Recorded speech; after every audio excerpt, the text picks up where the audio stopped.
Assalamualaikum warahmatullahi wabarakatuh. Halo semuanya. Saat ini kalian sedang mendengarkan suaraku. Siapa aku? Oke, mari kita berkenalan. Perkenalkan, aku Rani Arum Puji Susanti dari Universitas Lampung.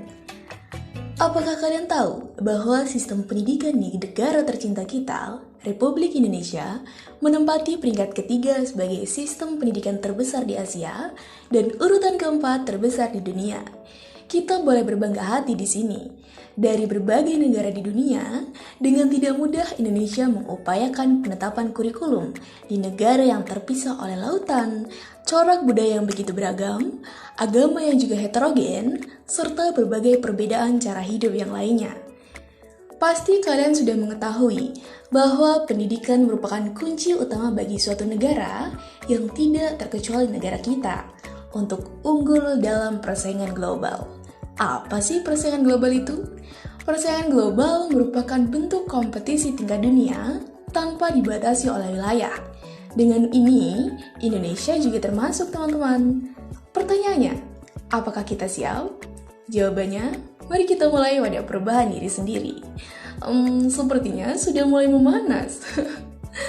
Halo millennials, perlu kita sepakati bersama bahwa pendidikan dianggap sebagai bidang yang paling strategis untuk mewujudkan kesejahteraan nasional.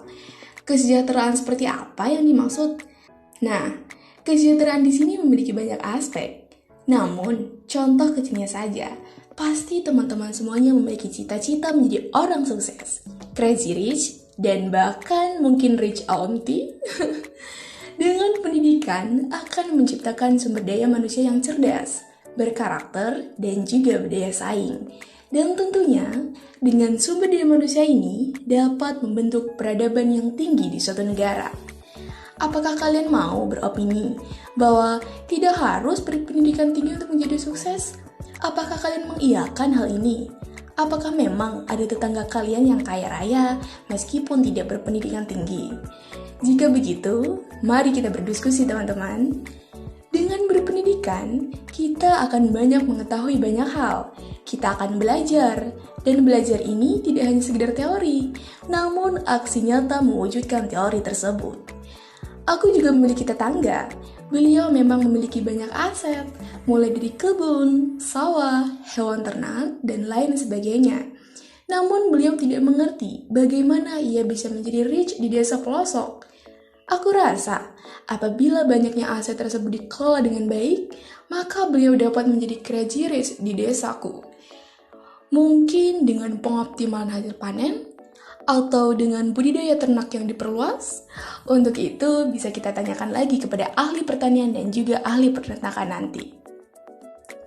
Nah, bisa kita ketahui, dan kita rasakan bersama pentingnya pendidikan itu sendiri. Namun, selain dari sistem dan berbagai peraturan pendidikan yang dibuat oleh pemerintah, peran kita lah yang penting di sini. Aku mau mengingatkan perkataan Bung Karno tentang ini. Beri aku 1000 orang tua, niscaya akan kucabut Semeru dari akarnya. Beri aku 10 pemuda, niscaya akan kuguncangkan dunia. Lihat teman-teman, dari filosofi ini menandakan peran kita berarti untuk kemajuan bangsa, bahkan dunia. Lalu, apakah kita termasuk pribadi yang acuh terhadap kemajuan bangsa ini? Apakah kita hanya sekedar sekolah dan hanya memikirkan keuntungan diri sendiri? Apakah peran kita untuk memajukan Indonesia melalui pendidikan itu sudah terbukti secara nyata? Semoga kita bukan golongan pribadi yang acuh terhadap rumah kita sendiri ya. Indonesia itu tidak membutuhkan mahasiswa yang hanya menjadi kutu buku dan memikirkan diri sendiri. Kita semua tuh agen perubahan, merubah stigma buruk tentang kekurangan sistem pendidikan yang ada di Indonesia, merubah stigma buruk tentang pola pikir masyarakat yang masih mengecilkan pentingnya pendidikan. Di sini kita mengambil peran. Bagaimana caranya? Mari dengarkan suaraku hingga akhir pertemuan ini ya. Salam pendidikan. Halo semuanya, apakah kalian sudah pernah mendengar tentang learning loss? Atau kalian juga merupakan korban dari learning loss itu sendiri? Semoga tidak ya.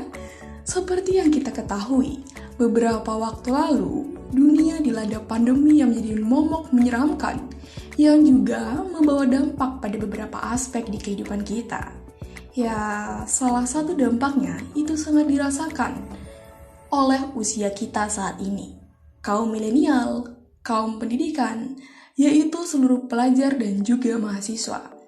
Learning loss ini merupakan hilangnya kemampuan keterampilan dan pengetahuan siswa yang diakibatkan oleh beberapa faktor. Pandemi COVID-19 itu menyebabkan kemampuan bersosialisasi, bahkan berpikir kritis mahasiswa menurun. Kenyataan ini pun diakui oleh salah satu dosen di universitasku. Kemampuan presentasi di depan kelas mahasiswa yang terdampak corona sangat berbeda dengan mahasiswa di zaman sebelum pandemi COVID-19. Kalau kalian sendiri, apakah kalian juga merasakan dampaknya? Jadi lebih menutup diri, menjadi lebih susah untuk bersosialisasi, bahkan pada kemampuan belajar. Aku pun merasakan ada penurunan kualitas belajar dan menangkap materi pelajaran. Apakah kita sama? Jika ya, mari berdiskusi bagaimana keluar dari zona learning loss ini. Salah satu upaya yang dilakukan oleh pemerintah untuk mengatasi fenomena learning loss ini adalah peluncuran kurikulum Merdeka pada bulan Februari 2022. Sudah mendengar kurikulum ini, bukan? Kurikulum ini ditetapkan dengan pembelajaran yang lebih optimal agar kita peserta didik dapat mendalami konsep dan menguatkan kompetensi dengan waktu yang cukup. Dengan kurikulum terbaru ini, kita diberikan kebebasan untuk bereksplorasi, mempelajari apa yang kita ingin pelajari. Apakah ada nih dari kalian yang masuk jurusan IPA, namun tidak menyukai fisika?